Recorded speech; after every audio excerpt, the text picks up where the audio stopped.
Dear students and dear friends, स्वागत है अपने चैनल पॉलिटिकल साइंस एसबीएम में। मैं विकास। प्यारे साथी, आइए आज हम लोग बीपीएससी के द्वारा आयोजित जो टीचर रिक्रूटमेंट एग्जामिनेशन है TRE 3 या जो थर्ड फेज़ की टीचर शिक्षक भर्ती होने वाली है बिहार में, और उसी क्रम में हम लोग TGT जो SST है, TGT SST या जो क्लास 9-10 के लिए सोशल साइंस या सामाजिक विज्ञान का जो पेपर है उसके लिए आज हम लोग प्रैक्टिस सेट कर रहे हैं। इसी क्रम में हमने पहले चरण में या पहले फेज में हमने इतिहास या जो हिस्ट्री का जो था उसको सॉल्व किया, और आज दूसरे वीडियो में हम लोग नागरिक शास्त्र या सिविक्स से संबंधित या पॉलिटिकल साइंस का क्वेश्चन सॉल्व करेंगे। याद रहे दोस्तों, जो आप TGT SST का पेपर देंगे तो उसकी कट ऑफ स्वाभाविक है कि हाई जाती है, तो आप ऐसे सब्जेक्ट का चूज़ करें जो आप जिसमें बेहतर दे सकें, जिसमें आपका कंसेप्ट क्लियर हो या जिसमें आपकी तैयारी बेहतर है। खासकर जो लोग PGT पॉलिटिकल साइंस की तैयारी करें तो स्वाभाविक है कि TGT में सिविक्स को भी रखेंगे, यानी नागरिक शास्त्र या पॉलिटिकल साइंस को भी रखेंगे, लेकिन उसके साथ जो कॉम्बिनेशन होगा आपका हिस्ट्री कंपलसरी होगा।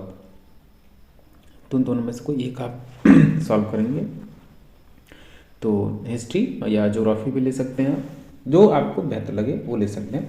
तो आइए बिना देर किए सॉल्व करते हैं। ये BPSC TGT सोशल साइंस का प्रैक्टिस सेट है, और उसी पहले प्रैक्टिस सेट में हम लोग आज दूसरा जो उसमें सब्जेक्ट है सिविक्स उसको सॉल्व कर रहे हैं। तो आगे बढ़ने से पहले भाई आपसे पुराना घिसा पीटा रिक्वेस्ट है कि प्लीज़ आप चैनल को जरूर सब्सक्राइब करें, साथ ही अपने दोस्तों को भी रिक्वेस्ट करें चैनल सब्सक्राइब करने के लिए, और वीडियो को लाइक करें, और साथ ही अपने दोस्तों में अधिक से अधिक शेयर कीजिए, और प्लीज़ चैनल को सपोर्ट करने के लिए ज्वाइन कीजिए। और कोई भी डाउट हो तो आप कमेंट बॉक्स में कमेंट कर सकते हैं, और अमूमन सभी साथियों का जो भी लोग कमेंट करते हैं उनका रिप्लाई हो जाता है। और देखिए एक और चीज़ बताते हैं कि जो BPSC जो आपका एग्ज़ाम लेगा खासकर TGT का, वो कंसेप्ट बेस्ड है। तो आप जितना सॉल्व पेपर सॉल्व करेंगे, जितना प्रैक्टिस सेट सॉल्व करेंगे, जितना आप अपना डाउट क्लियर करेंगे, उतना ही आपके लिए लाभदायी होगा, और ज़्यादा समय नहीं है। तो कुछ समय के लिए मैं बार बार कह रहा हूँ कि आप सोशल मीडिया जो है उससे दूर रहिए। यूट्यूब की जो शॉर्ट्स देखने की आपकी आदत है उसको भी छोड़ दीजिए, व्हाट्सअप से सब दूर रहिए, क्योंकि बस 20-25 दिन की बात है, आपका सिलेक्शन हो जाएगा तो सब लोग आपको अपनी आंखों पे बिठा लेंगे, लेकिन कोई अगर सिलेक्शन नहीं हुआ तो याद रखिए कोई नहीं पूछने वाला, कोई घर में भी लोग नहीं आपको भाव देंगे, पूछना तो दूर। तो इसलिए उन दोस्तों से दूर रहिए जो आपको समय जाया करते हैं या आपको डिस्ट्रैक्ट करते हैं, उन सबसे दूर रहिए। हाँ, अपने तैयारी में मगन रहिए, बस सबसे कह दीजिए कि नहीं, या बस 20-25 दिन का आप मुझे अकेला छोड़ दो, उसके बाद फिर हम साथ में खेलेंगे कूदेंगे, ऐश करेंगे मौज करेंगे। तो वही मैं आपसे कहूँगा, बस कुछ ही समय है, बस आप संघर्ष कर लीजिए, थोड़े दिन के लिए दोस्ती यारी भूल जाइए, बस आप अपनी पढ़ाई जारी रखें। तो आइए सॉल्व करते हैं। इसमें जो क्वेश्चन है, एक लोक कल्याणकारी राज्य की अवधारणा को पहली बार स्पष्ट किया गया। ये क्वेश्चन पिछले TRE 3 में था, TRE 2 में था, सॉरी। तो ये जो आपकी जो वेलफेयर स्टेट है, यानी लोक कल्याणकारी राज्य की अवधारणा पहली बार कब स्पष्ट किया गया, तो याद रखिए जो बेवरिज रिपोर्ट है उसमें, लॉर्ड विलियम बेवरिज की रिपोर्ट जो कि 1942 में प्रकट हुई थी, उसी में इस चीज़ को पहली बार मतलब कि वेलफेयर स्टेट या कल्याणकारी राज्य की संभावना को व्यतीत किया। और कहाँ पे हुआ था ये? ब्रिटेन में, याद रखिएगा, ग्रेट ब्रिटेन या यूनाइटेड किंगडम या इंग्लैंड में। नेक्स्ट क्वेश्चन है क्वेश्चन नंबर 3, राज्य की उत्पत्ति की पितृ प्रधान सिद्धांत का समर्थन कौन करता है? पितृ सत्तात्मक सिद्धांत या मातृ सत्तात्मक या शक्ति सिद्धांत, दैवी सिद्धांत, समझौतावादी सिद्धांत, विकासवादी सिद्धांत, इन सबके जो विचारक हैं, समर्थक विचारक आपको याद होना चाहिए। तो पितृ सत्तात्मक जो व्यवस्था या सिद्धांत, राज्य की उत्पत्ति का जो पैट्रियार्कल थ्योरी है उसका समर्थन करने वाले हैं आपके कौन? Sir Henry man. Next question है क्वेश्चन नंबर 4, निम्नलिखित में से किसका राज्य संबंधी कोई सिद्धांत नहीं है? तो किसका राज्य संबंधी कोई सिद्धांत नहीं है? मार्क्सवाद जो है, ये आपका जो मार्क्स ने स्वयं राज्य के सिद्धांत पर अलग से तथा स्पष्ट रूप से नहीं लिखा है। मार्क्स का आदर्श वर्गहीन समाज है जिसमें राज्य विलुप्त हो जाएगा। बाकी श्रमिक संघवाद, श्रेणी समाजवाद और विभिन्न समाजवाद तीनों ही राज्य की अवधारणा से संबंधित है, लेकिन मार्क्स स्वयं उससे संबंधित नहीं है। अगला प्रश्न है क्वेश्चन नंबर 5 कि संप्रभुता मूलतः संकट का सिद्धांत था, यह मत किसने प्रतिपादित किया? तो संप्रभुता जो मूलतः संकट का सिद्धांत था, ये जो कथन आपका हेराल्ड जोसेफ लास्की या एच.जे. लास्की का है।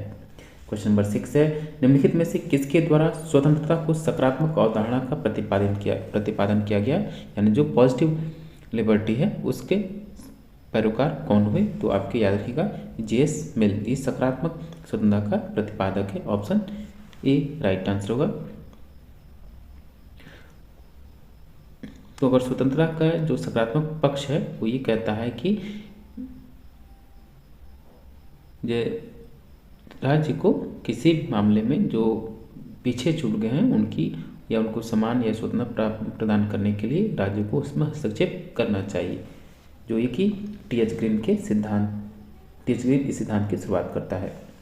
क्वेश्चन नंबर 7 है, कौन सा सिद्धांत राज्य के रात्रि के पहरेदार की भूमिका का समर्थन करता है, जो कि नाइट मेयर स्टेट जो है या राज्य की रात्रि के पहरेदार की भूमिका का कौन करता है समर्थन? तो यह है आपका उदारवादी सिद्धांत। उदारवादी जिसकी कामना करते हुए रात्रि के पहरेदार जैसा राज्य है। और उदारवाद का जो जनक है आपका कौन हुआ?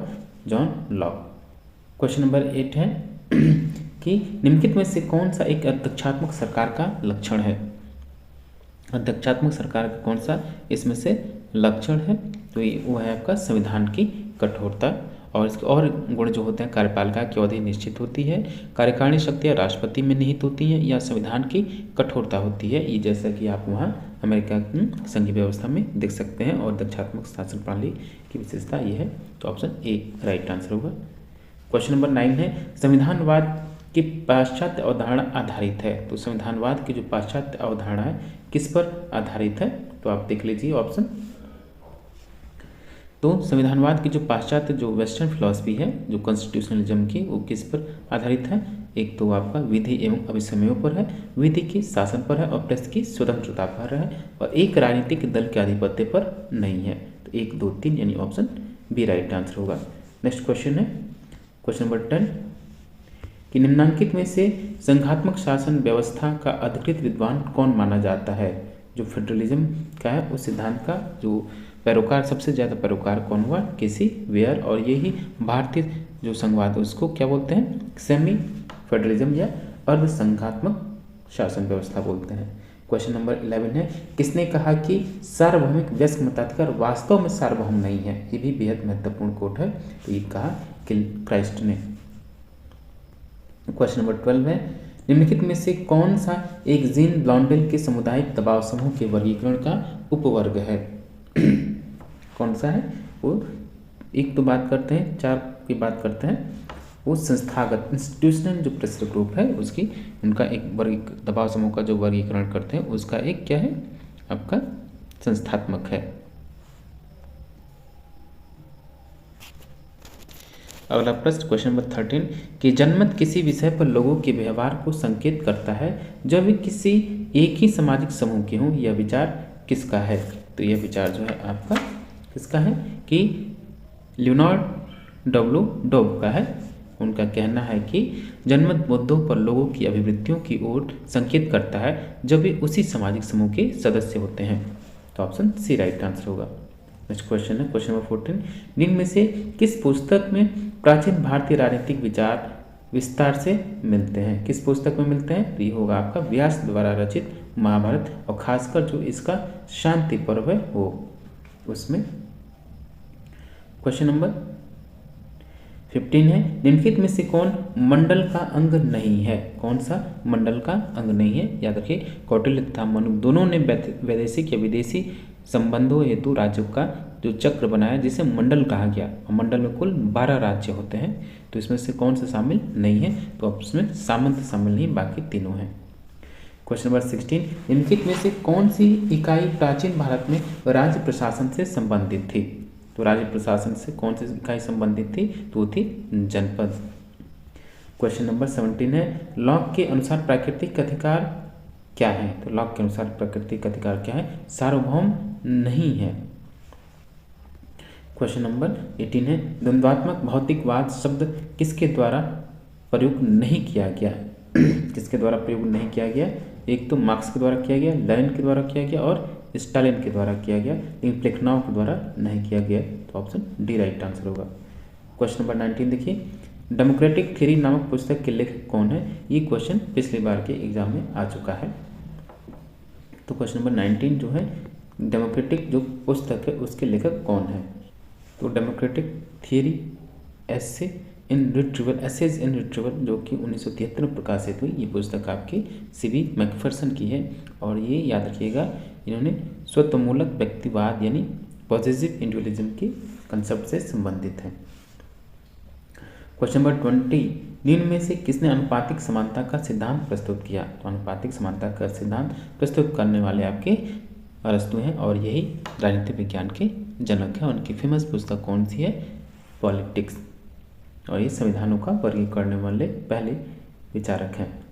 क्वेश्चन नंबर 21 है, ये आपको सुमेलित करना है।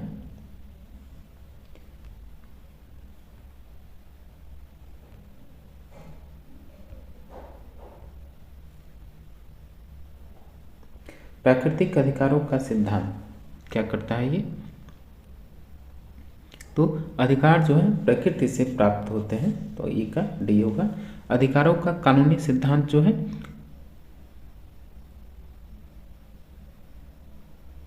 तो अधिकारों का कृत्य राज्य है, यानी अधिकार का निर्माण करने वाला कौन है? राज्य। अधिकारों के सामाजिक कल्याण का सिद्धांत, तो अधिकारों का उद्देश्य समाज कल्याण है। और अधिकारों का आदर्शवादी सिद्धांत ये कहता है कि अधिकार मनुष्य के व्यक्तित्व के विकास के लिए आवश्यक है। तो इस हिसाब से जो आंसर होगा option number D right answer होगा। क्वेश्चन नंबर 22 है, तानाशाही समर्थन करती है किस चीज़ को? तो तानाशाही किसका समर्थन करती है?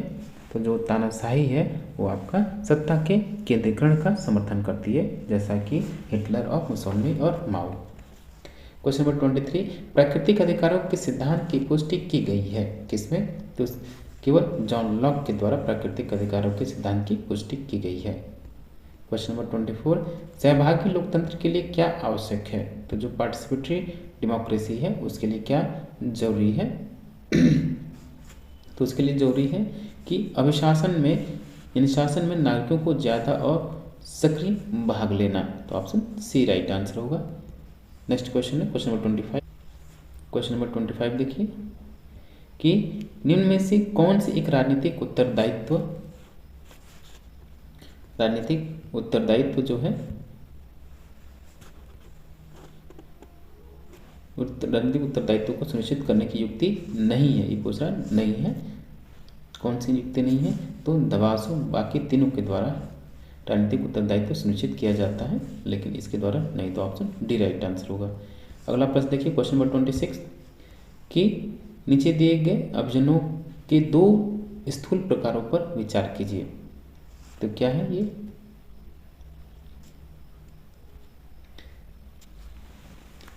तो संगठित और निर्देशित करने वाले अभियान जो मूर्त लक्ष्यों और कार्यक्रमों के संबंध में व्यवहार करते हैं, और दूसरा है कि अनौपचारिक संगठन और विस्तृत अभियान जो नैतिक और आध्यात्मिक समस्याओं के संबंध में व्यवहार करते हैं। तो ये आपसे पूछ रहा है प्रश्न कि निम्न में से किसने अभियोजन के इन दो स्थूल प्रकारों का वर्गीकृत किया है? तो ये है आपके विल्फ्रेड पैरेटो। अगला प्रश्न कि प्रजातंत्र इसलिए वांछनीय है क्योंकि इसमें सकल संतुष्टि शासन की अन्य प्रणालियों की अपेक्षा बेहतर समाहित है।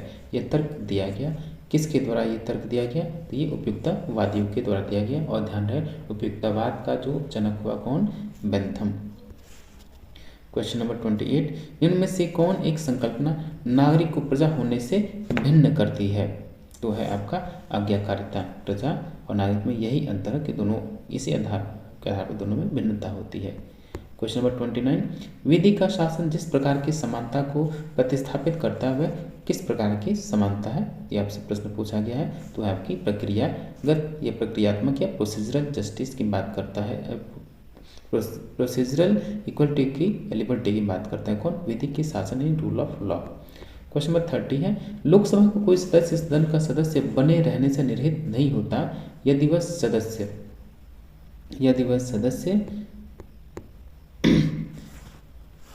सदस्य जिस राजनीतिक दल से सदन में निर्वाचित हुआ था या हुई थी उससे निष्कासित कर दिया गया या दी गई हो।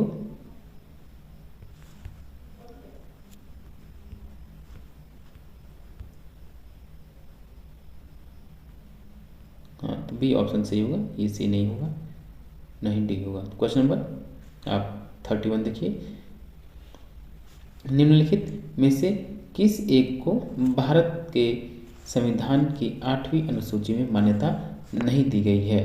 तो 8वीं अनुसूची में किस भाषा को मान्यता नहीं दी गई है। बाकी संस्कृत है, नेपाली है, उर्दू। जो 8वीं अनुसूची है वो आपकी प्राधिकृत भाषाओं से संबंधित है, तो उसमें अंग्रेजी को मान्यता नहीं प्राप्त है। तो ऑप्शन ए राइट आंसर होगा। क्वेश्चन नंबर 32 है, 32 निम्नलिखित कथनों में से कौन से कथन सही है। तो आइए कथन देखिए, सामान्य कॉमन सिविल संहिता का आदर्श भारत के संविधान के अनुच्छेद 44 में उपवर्णित किया गया है।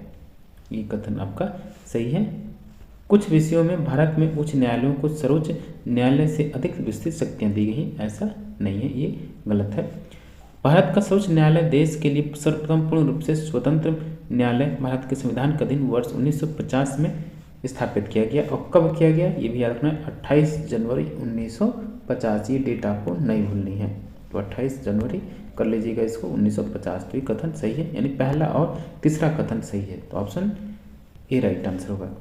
अगला प्रश्न कि निम्नलिखित में से भारत के संविधान के किस एक अनुच्छेद या अनुसूची का संबंध स्वशासी जिला परिषदों से है। तो यह है आपका 6ठी अनुसूची में है, ऑप्शन सी राइट आंसर होगा। क्वेश्चन नंबर 34 है कि भारत के नियंत्रक महालेखा परीक्षक यानी कैग के बारे में लिखित में से कौन से कथन सही हैं। तो कौन से कथन सही है इसमें से, 4 ऑप्शन है। तो कैग के बारे में देखिए कौन कौन से कथन सही हैं। कैग का पद ग्रहण करने की तिथि से 6 वर्ष की पद तक का धारण करेगा। वह 65 वर्ष की आयु पूरी कर लेने पर यदि ऐसे 6 वर्ष की अवधि समाप्त होने से पहले वो पद रिक्त कर देगा, कथन सही है। दूसरा देखिए, कैग की शक्तियां भारत के संविधान से व्युत्पन्न होती हैं, ये कथन आपका सही है। तीसरा, कैग प्रधानमंत्री मंत्रिपरिषद की सलाह पर भारत के राष्ट्रपति द्वारा नियुक्त एक बहुसदस्यीय निकाय है। प्रधानमंत्री और मंत्रिपरिषद की सलाह पर बिल्कुल नहीं, ये संवैधानिक संस्था है, इसमें प्रधानमंत्री की कोई भूमिका नहीं होती है, तो ऑप्शन तीसरा गलत है। कैग को सिद्ध कदाचार या अक्षमता के आधार पर संसद के दोनों सदनों द्वारा समावेदन किए जाने पर ही राष्ट्रीय संसद द्वारा हटाया जा सकता है, सही है। यानी 1, 2, 4 कथन सही हुए, तो इसलिए ऑप्शन ए राइट आंसर होगा।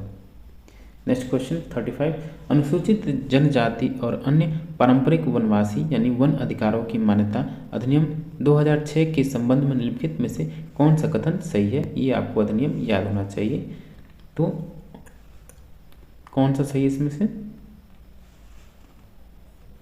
पहला, यह अधिनियम वनवासी अनुसूचित जनजातियों के जिनका 25 अक्टूबर 1980 के पूर्व से वन भूमि पर दखल है, वन अधिकारों को मान्यता प्रदान करता है। ये क्वेश्चन आपका ऑप्शन गलत है। अधिनियम का कार्यान्वित करने का भार राज्य या संघ राज्य क्षेत्र सरकारों के स्तर पर होता है, सही है।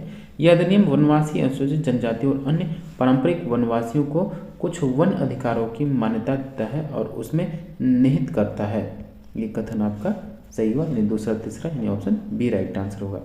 अगला प्रश्न देखिए 36, भारत के सर्वोच्च न्यायालय की संवैधानिक न्यायपीठ के निम्नलिखित में से किस एक निर्णय में मृत्युदंड अधिनिर्णित करने के लिए वेरलो में यानी रेयरेस्ट ऑफ द रेयर सिद्धांत को पहली बार अधिक कथित किया गया, किसमें। तो 36 का आंसर होगा ऑप्शन ए, बच्चन सिंह बना पंजाब राज्य 1980 में, ऑप्शन ए राइट आंसर होगा। क्वेश्चन नंबर 37 है, भारत के संविधान के अनुसार प्रतिषेध रिट जो है किस आदेश से संबंधित है। तो जो प्रतिषेध रिट है वो आपका जो प्रतिषेध रिट है कि न्यायिक और न्यायिकल्प अधिकारी के खिलाफ दिया गया आदेश हो और अवर न्यायालय को किसी विशिष्ट मामले में जहां उसे विचार करने की अधिकारिता नहीं है कार्रवाई करने से रोकना। तो ये सही है। 1 और 2, किसी व्यक्ति के किस सार्वजनिक पद को जिसके लिए वह हकदार नहीं है आधार करने से रोकना, ये नहीं है, ये बल्कि अधिकार परीक्षा है, यहाँ प्रतिषेध पूछा है, तो 1 और 2 सही होंगे। Question number A, option A right answer होगा। क्वेश्चन नंबर 38 देखिए, निम्नलिखित कथनों पर विचार कीजिए और इसमें से आपको सही कथन बताना है कि भारत के राष्ट्रपति को लोकसभा के अध्यक्ष को नियुक्त करने और हटाने की शक्ति होगी। बिल्कुल नहीं, ये संसद के पास, लोकसभा के पास है। अध्यक्ष को अपने कार्यालय के कृत्यों का निर्वहन अपने पूरे कार्यकाल के दौरान स्वयं करना होता है और वह स्टेशन से अपनी अनुपस्थिति या बीमारी के दौरान अपने कृत्यों को उपाध्यक्ष को प्रत्योजित नहीं कर सकता, बल्कि गलत है, कर सकता है। तो दूसरा भी गलत, तो कौन सा सही हो? कोई सही नहीं हुआ इसमें से, नहीं न तो एक नहीं दो, डी ऑप्शन सही होगा। क्वेश्चन नंबर 39, द्वितीय प्रशासनिक सुधार आयोग 2005 किससे संबंधित था? तो जो द्वितीय प्रशासनिक सुधार आयोग जो कि 31 अगस्त 2005 को आया कि और किसके अध्यक्ष थे? इसके अध्यक्ष वीरप्पा मोइली थे, याद रखिएगा। मोइली सुधार समिति भी बोलते हैं इसको, या मोइली सुधार भी बोलते हैं। तो वीरप्पा मोइली की अध्यक्षता में गठित द्वितीय प्रशासनिक सुधार आयोग ने मुख्य रूप से उत्तम शासन के लिए संस्थानिक व्यवस्था में सुधार करने के लिए अनुशंसाएं की थी। तो 39 का आंसर ऑप्शन 1 होगा कि उत्तम शासन के लिए संस्थानिक व्यवस्था में सुधार यानी गुड गवर्नेंस से संबंधित है। क्वेश्चन नंबर 14, राज्यसभा के बारे में लिखित में से कौन से कथन सही हैं? कौन से कथन सही है राज्यसभा के बारे में? कि राज्यसभा की अधिकतम अनुग्रह संख्या 250 सही है। राज्यसभा 238 सदस्य राज्यों और संघ राज्य क्षेत्रों से अप्रत्यक्ष रूप से निर्वाचित होते हैं, सही है। अखिल भारतीय सेवाओं के सृजन जैसे मामलों में इसकी लोकसभा के साथ समान रूप से विधायी शक्ति है, बिल्कुल नहीं। जब 312 जो है इसके लिए विशेष रूप से है, तो ये गलत है, इसमें लोकसभा का कोई नहीं रोल होता है। तो तीसरा गलत, 1 और 2 सही होंगे, यानी ऑप्शन ए राइट आंसर होगा। नेक्स्ट क्वेश्चन है क्वेश्चन नंबर 41 कि निम्नलिखित में से भारत के कौन से प्रधानमंत्री अविश्वास मत से पराजित हुए? तो इसमें जो मोरारजी देसाई हैं ये अविश्वास मत से पराजित नहीं हुए, बल्कि उन्होंने अपने पद से त्यागपत्र दिया। बाकी पीपी सिंह, एच.डी. देवेगौड़ा और अटल बिहारी वाजपेयी अविश्वास मत से पराजित हुए थे। इस वजह से जो आंसर हुआ आपका 2, 3, 4 यानी ऑप्शन सी राइट आंसर होगा। क्वेश्चन नंबर 42 है, भारत के राष्ट्रपति के पद से संबंधित निम्नलिखित में से कौन से कथन सही हैं? कौन से कथन सही हैं? कि राष्ट्रपति को विशेष मामलों में किसी अपराधी को क्षमादान की शक्ति है, सही है। राष्ट्रपति अध्यादेश प्रख्यापित तब भी कर सकता है जब संसद सत्र में है, गलत है, ऐसा नहीं। जब संसद सत्र में नहीं हो तो वो अध्यादेश प्रस्तावित कर सकता है। आपातकाल के दौरान राष्ट्रपति राज्यसभा को भंग कर सकता है, बिल्कुल नहीं, ऐसा नहीं है। राष्ट्रपति को आंग्ल भारतीय समुदाय के 2 सदस्य लोकसभा में नाम निर्देशित करने की शक्ति है। तत्कालीन समय में जब ये प्रश्न सेट किया गया तब तो था, लेकिन वर्तमान में ये नहीं है, ये भी याद रखिएगा आप। तो इसका जो सही आंसर होगा क्वेश्चन के हिसाब से ऑप्शन 1 और 4 होगा। क्वेश्चन नंबर 43 है कि संघ तथा राज्यों के विनिर्दिष्ट वित्तीय संबंधों पर राष्ट्रपति को सिफारिशें निम्नलिखित में से कौन देता है? तो है आपके वित्त आयोग अनुच्छेद 280। क्वेश्चन नंबर 44 है कि निम्नलिखित में से कौन सा एक संयुक्त राष्ट्र संघ का प्रमुख अंग नहीं है? तो संयुक्त राष्ट्र संघ का जो प्रमुख अंग नहीं है वो कौन सा है? बाकी अंतर्राष्ट्रीय न्यायालय, आर्थिक एवं सामाजिक परिषद और न्यास परिषद, ये तीनों ही यूनाइटेड नेशन ऑर्गेनाइजेशन के अंग हैं, लेकिन खाद्य एवं कृषि संगठन इसकी एजेंसी है, तो ये अंग नहीं है। ऑप्शन डी राइट आंसर होगा। क्वेश्चन नंबर 45 है कि भारत के संविधान के निम्नलिखित संशोधनों में से किसके द्वारा भारतीय नागरिकों के मूल कर्तव्य निर्धारित किए गए? यानी जो 44वां संविधान संशोधन जो है, 42वां संविधान संशोधन 1976 के माध्यम से भारतीय संविधान में मौलिक कर्तव्यों को शामिल किया गया। सरदार स्वर्ण सिंह समिति की सिफारिश पर इसको लागू किया गया। क्वेश्चन नंबर 46 है, निम्नलिखित कथनों पर विचार कीजिए, उनमें से कौन से कथन सही हैं? कि पहला है कि भारत के राष्ट्रपति किसी भी समय अध्यादेश प्रत्यापित कर सकते हैं यदि उनका यह समाधान हो जाता है कि ऐसी परिस्थितियां विद्यमान हैं जिनके कारण तुरंत कार्रवाई करना उनके लिए आवश्यक हो गया है। पहला सही है। दूसरा, भारत के उपराष्ट्रपति को उनके पद के लिए पुनः भी चुना जा सकता है, सही है, जैसे कि राधा कृष्णन हुए या फिर आपके हामिद अंसारी, तो दोनों कथन सही होंगे, यानी ऑप्शन सी सही होगा, 1 और 2 दोनों। क्वेश्चन नंबर 47 देखिए, राज्य विधानसभा का चुनाव कराता है, तो राज्य विधानसभा का चुनाव जो है कौन कराता है, मुख्य निर्वाचन अधिकारी या इलेक्शन कमीशन ऑफ इंडिया या मुख्य चुनाव अधिकारी। क्वेश्चन नंबर 48 है, किसकी देख रेख में जिले में पुलिस बल शांति और व्यवस्था कायम रहता है, ये बेहद महत्वपूर्ण प्रश्न है, किसकी देख रेख में जिले में पुलिस बल शांति और व्यवस्था कायम करता है, तो 48 का जो आंसर होगा वो कि जिलाधीश या डिस्ट्रिक्ट मजिस्ट्रेट या डीएम जिसको बोलते हैं उसी कोई।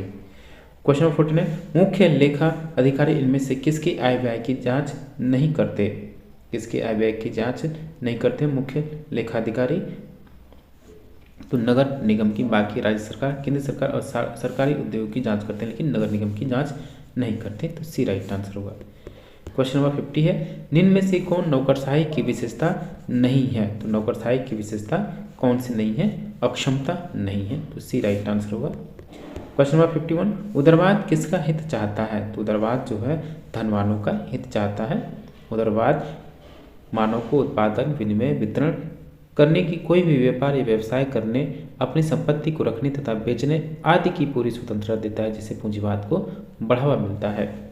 क्वेश्चन नंबर 52 है, फांसीवाद विश्वास करता है कि, तो फांसीवाद किसमें विश्वास करता है कि राज्य दल का श्रेष्ठ है, राज्य दल का श्रेष्ठ है, यदि राज्य शासक दल के हाथों में एक सर्वशक्तिशाली संस्था हो तो उसके प्रति किसी प्रकार के विरोध की कोई गुंजाइश नहीं है, तो ऑप्शन ए राइट आंसर होगा। क्वेश्चन नंबर 53 देखिए कि भाषण की स्वतंत्रता किस शासन के लिए आवश्यक है, विचार एवं अभिव्यक्ति या भाषण की जो स्वतंत्रता है वो लोकतंत्र के लिए बेहद जरूरी, बेहद आवश्यक है।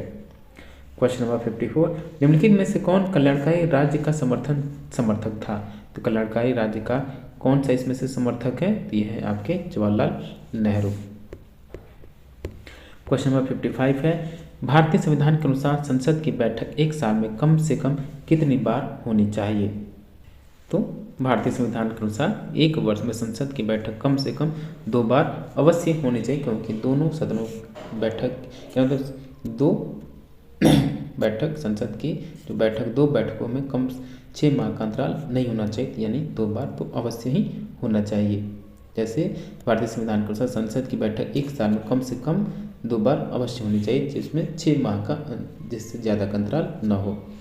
क्वेश्चन नंबर 56 है कि निम्नलिखित में से कौन सी दल पद्धति लोकतंत्र को स्थायित्व करने के लिए सबसे उपयुक्त है, कौन सा सबसे उपयुक्त है, तो है आपका द्विदलीय व्यवस्था, तो ऑप्शन डी राइट आंसर होगा। क्वेश्चन नंबर 57 है कि नागरिक शास्त्र के अध्ययन का मुख्य विषय क्या है, तो नागरिक शास्त्र के अध्ययन का मुख्य विषय राज्य है, तो ऑप्शन सी राइट आंसर होगा। नेक्स्ट है क्वेश्चन नंबर 58, भारत में पंचायती राज व्यवस्था को द्विस्तरीय बनाने का मुख्य सुझाव किसने दिया था, तो भारत में पंचायती राज व्यवस्था को द्विस्तरीय बनाने का जो सुझाव था अशोक मेहता समिति की तरफ से सिफारिश किया गया था, जिसकी इसने अपना रिपोर्ट 1977 में दिया। तो 58 का answer option C Ashok Mehta समिति। नेक्स्ट क्वेश्चन 59, आसियान कब गठित हुआ था, तो आसियान कब गठित हुआ, तो आप सभी को पता है कि आसियान की स्थापना 1967 में हुई थी। आसियान के संस्थापक सदस्य में फिलहाल तो शुरू में 5 थे और फिलहाल 10 सदस्य, और इसका मुख्यालय जकार्ता जो कि इंडोनेशिया की राजधानी है वहाँ है, तो ऑप्शन डी राइट आंसर होगा 1967। क्वेश्चन नंबर 60 है कि